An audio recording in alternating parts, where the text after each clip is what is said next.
Welcome everyone. I'm Laura Stone. I'm a former select woman in the town of Dartmouth, Massachusetts, here in the United States, and I'm so excited to welcome two wonderful guests who are visiting from England, from the United Kingdom, and we're talking today about the commemoration of the Mayflower 400. And I'll just reference some context of how I came to meet some of my guests here. In 2014, our town celebrated its 350th birthday, a young birthday by some accounts. And we were so happy to welcome Diane Lyon and her husband Rob, who at the time was mayor, and Diane was mayoress of Dartmouth, Devon, England. Marilyn Bird, another guest here today, and both of them were going to talk about the Mayflower 400. It was wonderful to meet Diane and Rob during that time. They stayed with our family in our home, and we've begun a bit of a sister city delegation and formal relationship with the town of Dartmouth, Devon. So we're so excited to have you here. We want to hear a little bit, and we want to share with our residents in our town here in the United States about what you have planned for the Mayflower 400. So why don't you tell us a bit about how you initially became involved with the Mayflower 400 Commemoration Committee in your country? Off you go. Hello, Laura. Hello, lovely to be here.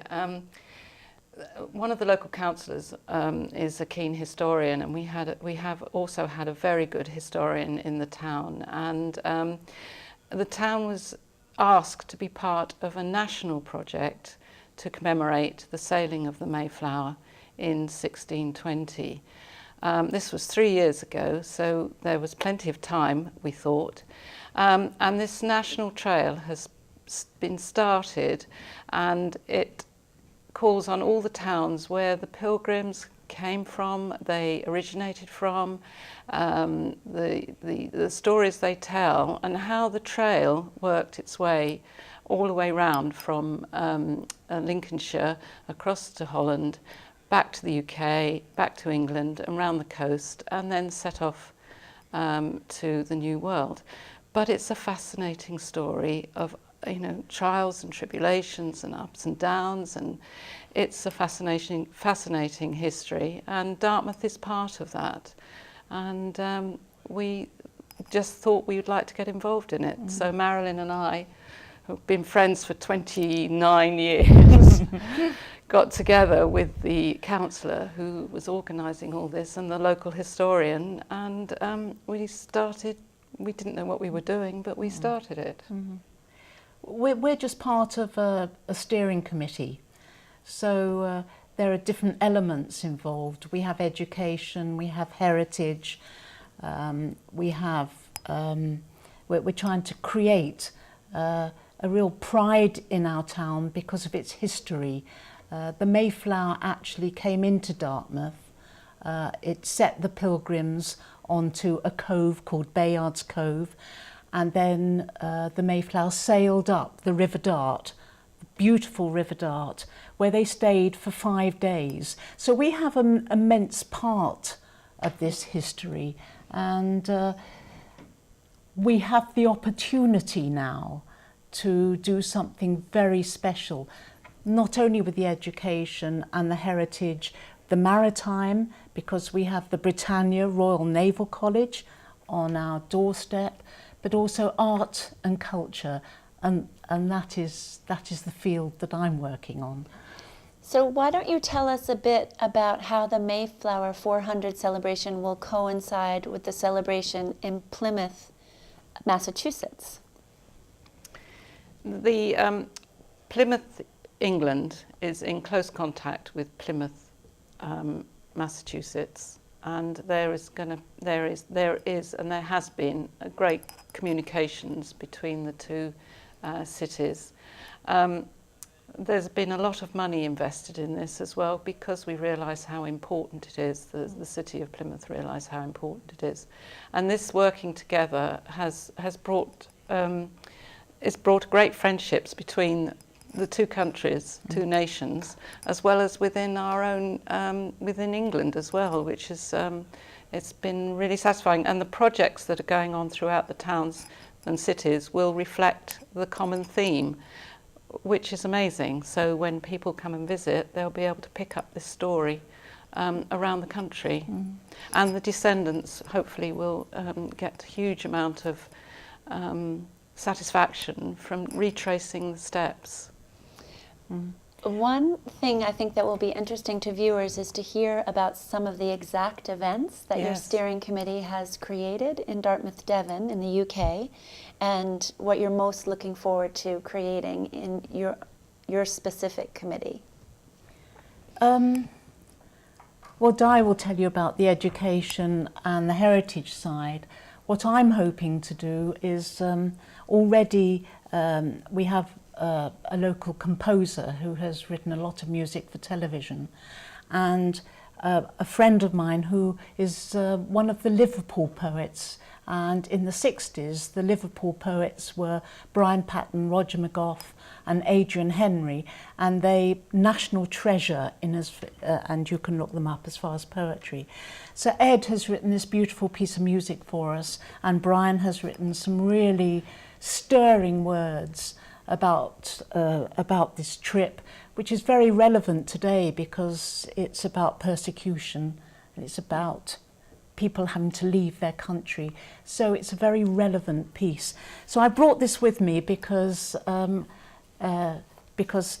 we want Dartmouth and your church perhaps and your choirs to play this, and we're going to be playing it all through 2020, and we hope it would be wonderful if the last night of the proms in London could play this piece of music. That's one project. We have theatre projects, where a play is being written about Constance Hopkins, who was a young girl on board the Mayflower, and there's another play which is taking little vignettes of that journey and what happened. We would love that little company to come over and perform over here.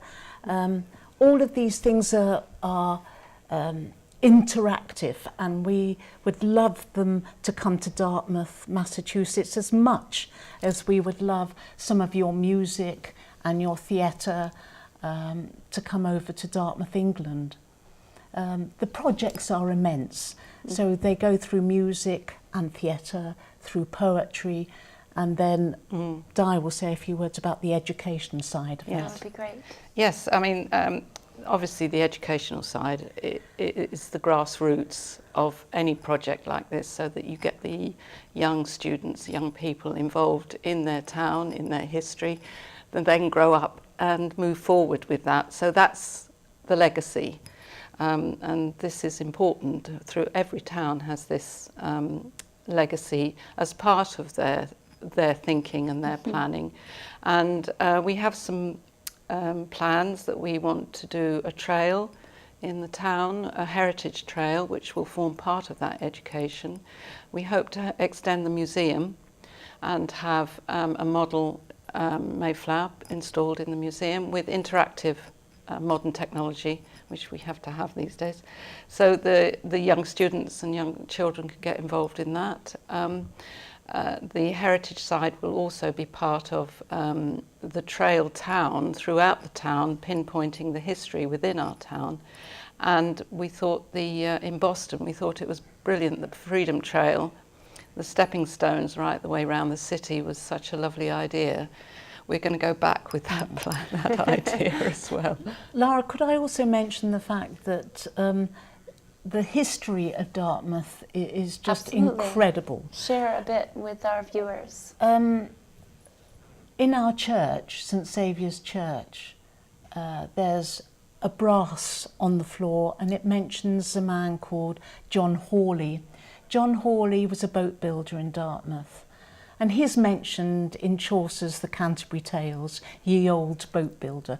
Now that's pretty amazing for a start, but we've got a fort up on the hill. We've got two castles, Dartmouth Castle on the other side of the river. We have Kingswear Castle, and just above Dartmouth Castle you have the 11th century remains of the British, the Civil War at that time. And as you walk through Dartmouth, you have Tudor buildings going back to the 14th century. The centre of Dartmouth was just a lake, and that's all been reclaimed. But the buildings there really do show the whole history and colour of the town. And we want to celebrate that. Yes, so this is a chance. We want to celebrate Dartmouth's history. We're very proud of it. And I think this is a unique opportunity and an opportunity of a lifetime, really, our generation, to bring forward the history of our small town. And we're very proud of that. So that's what the children should get involved with as well, the pride in that history. But we're also going to obviously highlight our river. It's a magnificent river.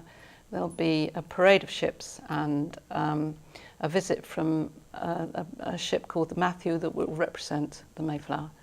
And there'll be river pageants, and we're really looking forward to doing that with the Navy and the US Navy as well, hopefully. So we had a conversation as we were preparing for the interview today about the special connection that Dartmouth, Devon, UK has with the Royal Navy and with the royal family.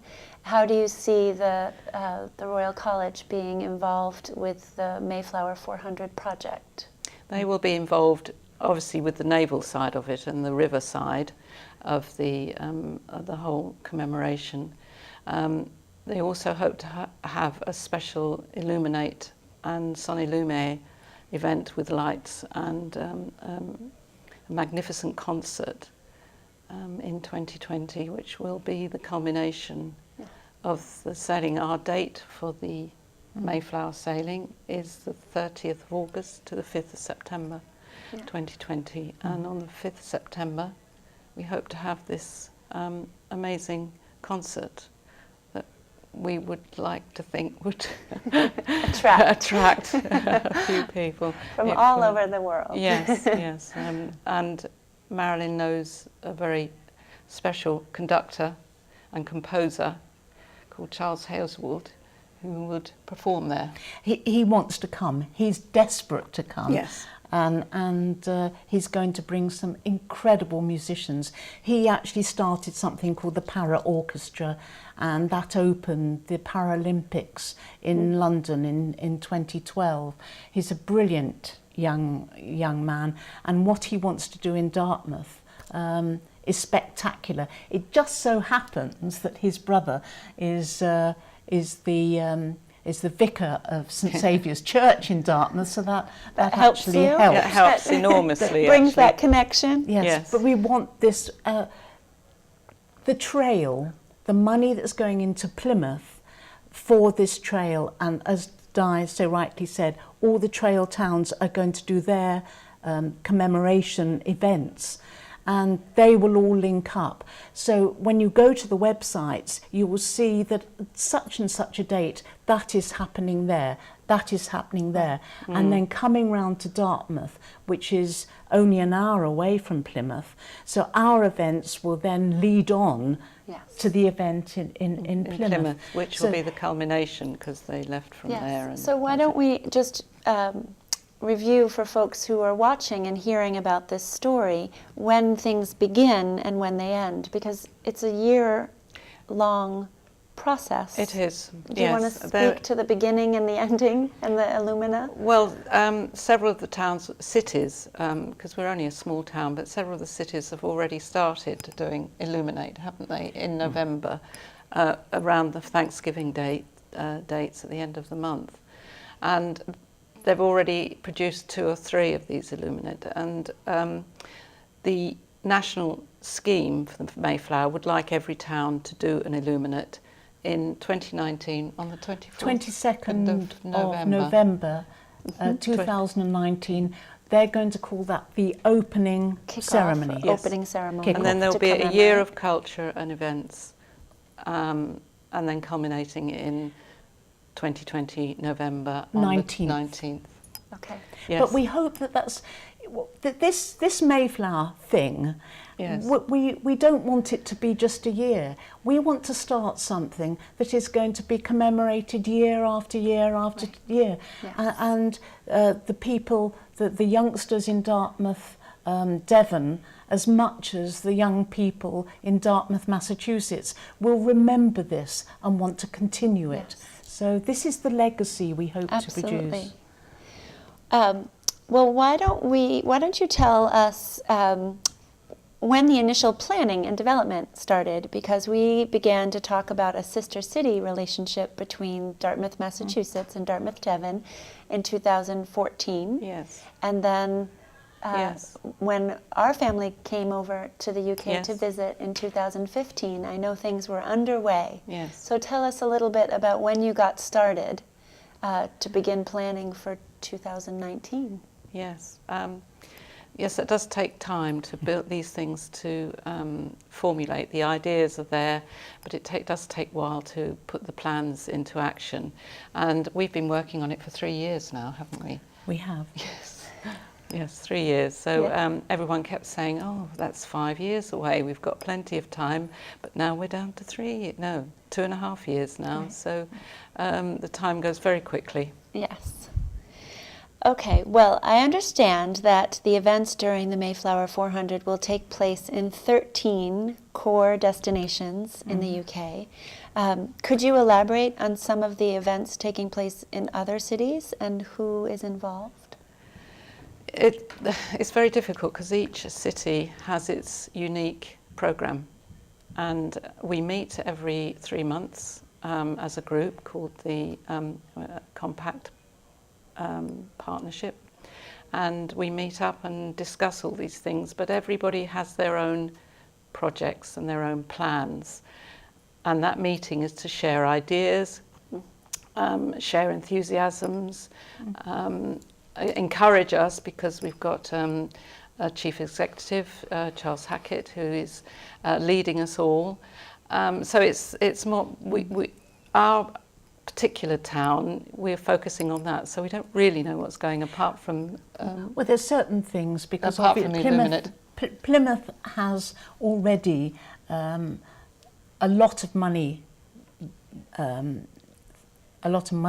into Plymouth for their projects, and we know that they're having a musical written which is about the whole story. Another one, Yes. with somebody called Seth Lakeman, who is Yes, he's an international performer, isn't he? He is. There's certain things like this happening, but of course you've got cities and you've got small towns. Yes. So and villages, indeed, with just a church and hamlets, where William Brewster was born, in a place called Scrooby, which is tiny, absolutely tiny. And they will be doing something, but the scale between each they venue. might just have a sculpture made. Yes. They might get a local sculpture to do something as their part of the whole story. So there's different things happening, and I think over the next 18 months, those when you go to those websites, you'll see the trail beginning to happen, and the events will be on those Starting websites. to be posted. Yes. So for us here in Dartmouth, a natural connection to the activities happening in Dartmouth, Devon, will be to decide to have some activities locally for ourselves here in Dartmouth, Massachusetts. And I think the Sister City Committee will be a natural touch point for that. The schools in Dartmouth at the elementary, middle, and high school level. So why don't you talk a little bit about a teacher toolkit or curriculum or ideas that are happening in Dartmouth, Devon, that we could begin to share and do somewhat of an exchange, so that students here in the United States and in our community could capitalize on the kinds of things that are already happening and curriculum that's been created, so that teachers and students and folks here in Dartmouth are aware. Yes. Well, on the main website, there are education packages on there already, so you can pick up on those. But it would be really good if there could be exchanges between the students at all ages, not necessarily physical exchanges, but but communications by email and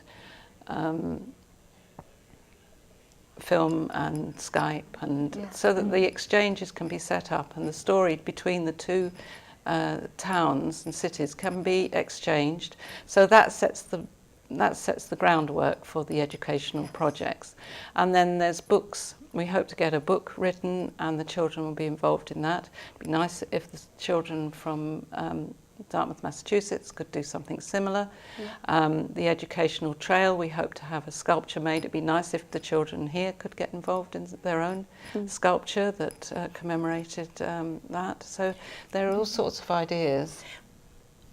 It would be wonderful if the schools could do their interpretation of the story and then send that to us, and along our riverbank, which you know very well, Laura, we could have an installation art, and we could then have screens up, and we'll say this has come over from Dartmouth, Massachusetts, and this is their interpretation of the story, and we can have that along our riverbank, and then perhaps our students then can send over, reciprocate, perhaps in different ways. It doesn't have to be drawings, it can be in poetry, it can be in music. A song. Well, it makes me think when I hear that you've had a piece written, an anthem about the Mayflower 400. You say that it's currently written for piano and organ. When it's prepared and written for band, I think we've talked a bit about the Dartmouth High School award-winning national band could learn the Mayflower 400 language. Well, I don't want to speak for them, but perhaps they they would like to. Perhaps then you could film that. And that could be filmed, and we could send that along to you. But also it's very much that we don't want to tell anybody what to do. It's, you've got the story, how would you like to show that? And how would you like to express that to other people, to show your understanding and celebration and commemoration of it? And that exchange by video and television would be splendid. And if there was original music written, we could perform that perhaps in our town at the same time, which could be then filmed and exchanged with the students. I feel that the possibilities are quite endless. They are, and as soon as you start thinking about it, more ideas come, and then somebody else comes in with an idea and develops it. And it's not always about money. We all have to struggle to find funding for anything you do, but a lot of things you can do with people. You need people's time. Time, that if you can get people to give their time, you can create a lot. And students are always so willing to get involved in something new, especially abroad and sharing across the world.